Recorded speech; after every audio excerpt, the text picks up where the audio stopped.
ਵੱਡੀ ਖਬਰ ਆ ਰਹੀ ਹੈ ਗਲਵਾਨ ਘਾਟੀ ਤੋਂ ਵੱਡੀ ਖਬਰ ਆ ਰਹੀ ਹੈ। ਭਾਰਤ ਅਤੇ ਚੀਨ ਦੇ ਫੌਜੀਆਂ ਦੇ ਵਿਚਾਲੇ ਝੜਪ ਹੋਈ ਹੈ।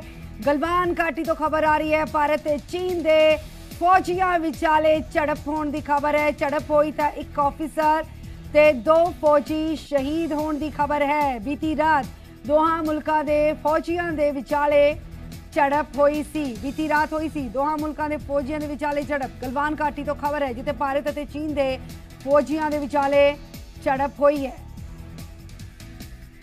बड़ी खबर आ रही है गलवान घाटी तो। एक बार फिर तो दस दिए कि गलवान घाटी तो खबर आ रही है दोहां मुल्कां दे फौजियां दे विचाले झड़प हुई है। दोहां मुल्कां दे यानी कि भारत और चीन दे फौजियां दे विचाले जो है झड़प हुई है और झड़प के दौरान एक ऑफिसर ते 2 फौजी शहीद होए ने।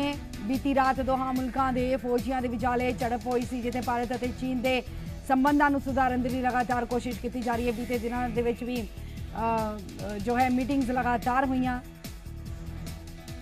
और उन्होंने मीटिंग्स में कोशिश की गई कि दोहां मुल्कों के जो संबंध ने सुधर जाए, तमाम विवाद जो ने खत्म हो जाए। लेकिन इस दरमियान एक वड्डी खबर आ रही है, झड़प होने की खबर आ रही है। दोहां मुल्कों के फौजियों के विचाले झड़प हुई है। आखिरकार ये झड़प क्यों हुई है और कदों हुई है झड़प और आखिरकार इस झड़प की वजह की रही है, क्योंकि पिछले दिनों के भी खबर आई सी कि गलवान घाटी तो 2 किलोमीटर चाइना दे सैनिक पिछे हटे सन। यानी कि उस वेले संकेत मिल रहे सी कि हुण हालात सुधर जाएंगे। लेकिन इस सब के दरमियान एक वड्डी खबर आ रही है गलवान घाटी तो। भारत और चीन के फौजियों के विचाले झड़प होने की खबर है। बीती रात दोहां ही मुल्कों के फौजियों के विचाले झड़प हुई सी। गलवान घाटी तो 2 किलोमीटर पीछे हट गए सन चाइना दे सैनिक। लेकिन हुण उसे गलवान घाटी तो खबर आ रही है दोहां मुल्कां दे फौजी आपस विच झड़पे ने, आपस विच भिड़े ने।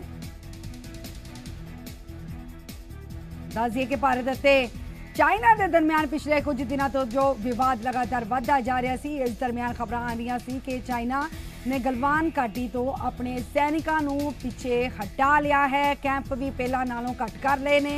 सूत्रों के मुताबिक खबर आई सी कि गलवान घाटी तो चीनी सैनिक 2 किलोमीटर पिछे हट गए ने। लेकिन इस सब के दरमियान एक वड्डी खबर होने आ रही है कि भारत अते चाइना दे फौजियां दे विचाले झड़प हुई है। झड़प हुई है। इस झड़प के दौरान एक ऑफिसर ते 2 फौजी शहीद हुए ने। इस बारे भी जानकारी मिलेगी। जो एक ऑफिसर ते 2 फौजी शहीद हुए ने, वो फौजी ते ऑफिसर किस पासे सन, चाइना दे या फिर इंडिया दे? हौली हौली खबर आएगी निकल के। लेकिन इस वेले दी वड्डी खबर सामने आ रही है। भारत ते चीन दे विचाले लगातार गलबात की जा रही सी। सीमा विवाद नूं लैके, पूर्वी लद्दाख सीमा विवाद नूं लैके जो लगातार गल की जा रही थी। ब्रिगेडियर कमांडर ते बटालियन कमांडर पद्धर की जो गलबात हुई और सूत्रों के मुताबिक कई थावां ते भारतीय ते चीनी सैनिकों के दरमियान इस तो पहला भी मतभेद रहे हैं ते इस सब के विचाले कुछ हफ्तियां दे विच गतिरोध की स्थिति दे विच भी सी। काफ़ी जो है परेशानी का आलम बनया होया सी। विवाद लगातार खिंचदा चले आ रहा सी। लेकिन इस सब के दरमियान हुण एक वड्डी खबर आ रही है। वड्डी खबर यही आ रही है कि जिस तरह की खबर है कि फिर तो जो है विवाद बढ़ता होया नज़र आ रहा है। विवाद जो है शांत होने का नाम नहीं ले रहा है, क्योंकि इस तरह के नाल फौजियों की झड़प कई तरह के इशारे कर रही है। कई तरह के सवाल भी उठ खड़े होंगे ने कि आखिर अगर 2 किलोमीटर पीछे हट गए सन चाइना के फौजी तो अचानक बीती रात अजिहा की होया कि वो सिर्फ आई वॉश किया गया चाइना के वलों विवाद सुलझाउण दा। दस्सिया जा रहा है कि कल रात हुई हिंसक झड़प है। 70 के दशक तो बाद यह पहली बार होया है कि LAC ते गोली चली है। कल रात अचानक हिंसक झड़प हुई है। भारतीय सेना का एक अधिकारी, 2 जवान शहीद होए ने। भारतीय सेना का अधिकारी ते 2 जवान शहीद होए ने। गलवान घाटी दे विच चीन अते भारतीय सैनिकों के दरमियान खूनी संघर्ष होया है। भारत के एक अधिकारी दे समेत 2 जवान जो ने शहीद होए ने। दोहां पासों सीनियर जो फौजी अधिकारी ने तनाव घट करने के लिए स्थिति के मद्देनज़र बैठक भी कर रहे हैं। लगातार जानकारी जो इस मुतलक मिल रही है, फौजियों के विचाले झड़प हुई है। भारत और चाइना के फौजियों के विचाले झड़प हुई है। गलवान वैली तो खबर है 6 जून को मीटिंग हुई सी, सैनिकों पिछे हटाने की प्रक्रिया भी चल रही थी चाइना वाले पासों। 6 जून को कोर कमांडर की मीटिंग हुई सी, जिस दे विच तय किया गया सी कि चाइना के जो फौजी ने पिछे हट जाएंगे। सब तो बाद गलवान वैली ते हॉट स्प्रिंग एरिया दे विच हौली हौली सैनिक पिछे हटे सन। साबका ब्रिगेडियर केएस कालों साडे नाल फोन लाइन ते जुड़ चुके ने।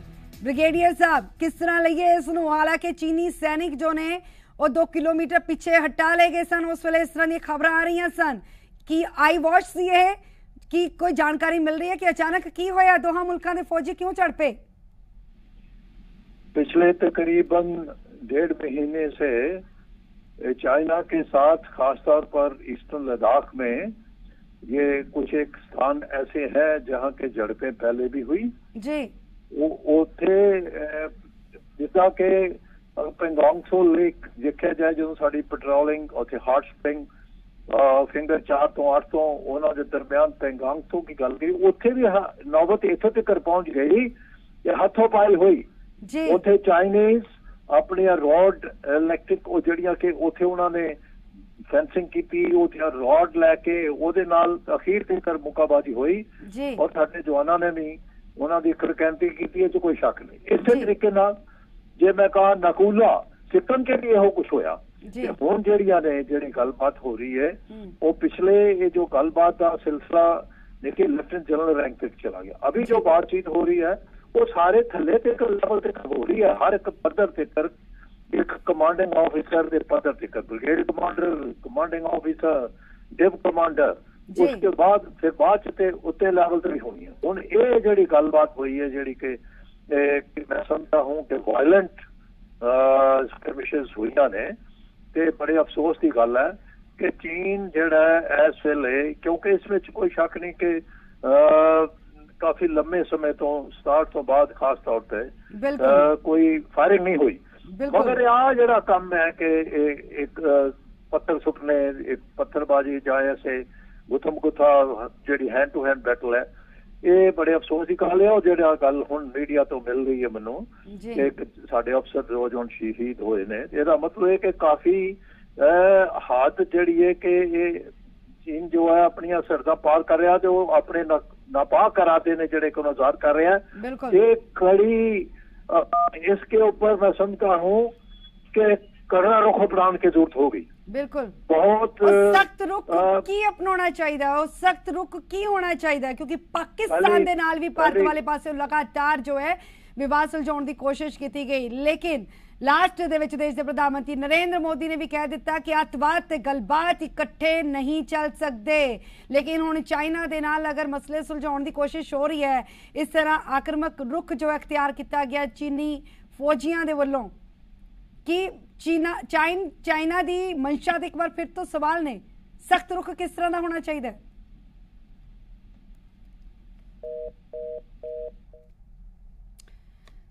ब्रिगेडियर साहब दे नाल फोन लाइन जो है वो कट गया, कोशिश करांगे दोबारा तो असी उन्हां दे नाल राबता कायम करांगे। दस दिए कि भारत और चीन के दरमियान सरहद ते जो आखिरी वारी गोली चली सी 1975 दे विच चली सी, आखिरी बार 1975 दे विच चली सी। जिस तरह दी खबर आ रही ने उसके मुताबिक गलवान घाटी दे विच करीब 40 साल बाद यह सिलसिला टुटिया है।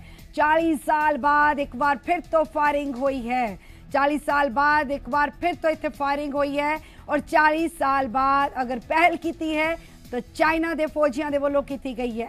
एक पासे चाइना ते भारत के दरमियान गलबात के राही मसले सुलझाने की कोशिश की जा रही है, लेकिन दूजे पासे लगातार फौजियों के वलों इस तरीके का रुख अपनाया जा रहा है। चीनी सेना जो है कुछ पॉइंट्स और पीछे हटन लगी सी, लेकिन अचानक इस तरह का की होया, अचानक एक बार फिर तो तनाव वधिया, एक बार फिर तो जो है हुण भारत ते चीन दे संबंधां दे विच तनाव वधन दा खदशा जाहिर किया जा रहा है।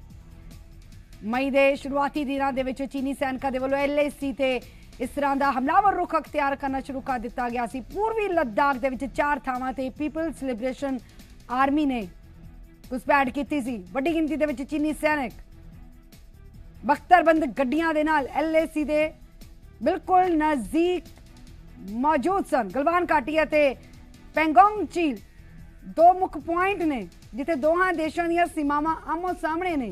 विवाद पिछले कई सालों तो चल रहा है। भारत ते चाइना दी सरकारां कमांडर ये चाहते ने कि मसला सुलझ जाए, लेकिन बीती रात जो होया कई तरह के सवाल उठ खड़े हुंदे ने। पूर्वी लद्दाख दे विच भारत ते चीन के दरमियान तनाव हुण चरम सीमा ते पहुंच चुकिया। गलवान घाटी दे विच सैनिकां दे पिछे हटण दी कवायद के दौरान दोहां देशां दियां दे फौजी जो ने उन्हां दे दरमियान झड़प की खबर है। सेना के मुताबिक हिंसक संघर्ष के विच भारत ने एक अधिकारी ते 2 जवान अपने खोए ने और चीन के वलों कितना ज्यादा नुकसान किया गया इस दे बारे हाले पुख्ता जानकारी नहीं है। लेकिन फिलहाल तक की जानकारी यही मिल रही है कि भारतीय एक अधिकारी और 2 भारतीय जवान भारत ने खोले ने। चीन ने होर कितना नुकसान किया है इसकी जानकारी आनी हाले बाकी है। इस वड्डे घटनाक्रम तो बाद दोहां सेनावां दे जो वरिष्ठ अधिकारी ने सीनियर अधिकारी ने मौके ते मुलाकात करके हालातों को संभालने की कोशिश दे विच भी जुटे हुए ने। फिर तो दस दिए वड्डी खबर आ रही है। चाइना और भारत के दरमियान सुखाली गलबात दे राही मसला सुलझाने की कोशिश की जा रही है, लेकिन इस सब के दरमियान हिंसक संघर्ष होने की खबर सामने आ रही है। 1975 दे विच चली सी पहली बार भारत ते चाइना के दरमियान सरहद ते आखिरी गोली जो चली सी 1975 दे विच चली सी और गलवान घाटी के करीब 40 साल बाद यह सिलसिला टुटिया है। करीब 40 साल बाद एक बार फिर तो फायरिंग हुई है। गलवान घाटी उन्होंने पॉइंट्स दे विच है जिथे चीन की सेना ने घुसपैठ करने की कोशिश की सी। गलबात राही मसला सुलझाने की कोशिश की जा रही है और 2 किलोमीटर दूर जो चीनी सैनिक सन पिछे भी हटे सन, लेकिन झड़प हुई। झड़प क्यों हुई? शुरुआत चाइना ने की, क्यों की, कितना नुकसान होर चाइना ने भारत का किया? बहुत सारे सवाल ने जिन्हां दा जवाब होना हाले बाकी है। भारत एक लोकतांत्रिक देश है। भारत जो कि हमेशा इस चीज़ से वल विश्वास रखता है कि गलबात के राही कोई भी मसला हल किया जा सकता है। एक टेबल पर बैठ के गलबात के राही मसले हल किए जा सकते हैं। पाकिस्तान के नाल भी कोशिश की गई, लेकिन लास्ट मोमेंट पे जदों पाकिस्तान अपनी नापाक हरकतां तो नहीं सुधरिया तो भारत वाले पासों साफ साफ कह दिता गया कि गलबात ते अतवाद इकट्ठे नहीं चल सकते, क्योंकि पाकिस्तान वाले पासों लगातार अपनी नापाक हरकतां नूं अंजाम दिता जांदा रहा, हुण तक दिता जांदा रहा है। उस तो बाद किसी भी लैवल की कोई गलबात पाकिस्तान दे नाल नहीं की जा रही, लेकिन हुण रुक सी चाइना दे नाल गलबात दे राही मसला सुधारन दी। लेकिन जिस तरीके दे नाल खबरां सामने आईयां ने तां जाहिर जी गल है कि एक चीज़ साफ साफ संकेत दे रही है कि पाकिस्तान दे वांग चाइना भी शायद सुधरन दे लई तैयार नहीं है। चाइना भी शायद सरहदां ते शांति बहाली दे लई तैयार नहीं है। हालांकि कमांडर लेवल की मीटिंग हो रही है, हर तरह की मीटिंग हो रही है, उच्च अधिकारियों की मीटिंग लगातार की जा रही है और ये जो जिस वेले झड़प हुई उस तो बाद भी माहौल नूं शांत करने की कोशिश की जा रही है। मीटिंग्स कीतियां जा रही ने, लेकिन ये तमाम मीटिंग्स की सिट्टा दे रही ने? ये तमाम मीटिंग्स क्यों कंट्रोल नहीं कर पा रही तनाव नूं? ये तमाम मीटिंग्स क्यों मसला हल नहीं होने दित्तियां जा रही? ये तमाम मीटिंग्स क्यों विवाद नूं थमन दे विच मददगार साबित क्यों नहीं हो पा रही? आखिरकार इस तरह का की तरीका होना चाहिए, इस तरह का की जरिया होना चाहिए, जी किस लेवल तक की मीटिंग होनी चाहिए कि ये विवाद थम जाए, ये विवाद थम जाए? की होना चाहिए इस तरीके दे नाल? ब्रिगेडियर के दे नाल भी असीं गलबात की, उन्होंने भी कहा कि हुण वक्त है कि एक ठोस जवाब चाइना नूं दिता जाए। और ठोस जवाब की होना चाहिए? और ठोस जवाब की होना चाहिए? किवें होएगा? चाइना नूं हुण सबक सिखाउण दी वारी है, जिस तरह पाकिस्तान नूं सिखाया गया सी। सर्जिकल स्ट्राइक करने की जरूरत पई सी कि हुण चाइना मिल बैठ के नरमी वरत के इस मसले का सुलझा करवा पाने दे विच कामयाब हो पाएगा कि भारत वालों कीतियां जा रही तमाम कोशिशां जो ने काफ़ी ने और तमाम कोशिशां की चाइना दा ब्रेन वॉश इसलिए कर पाएगा कि शांति रखी जाए, शांति बहाली की जाए।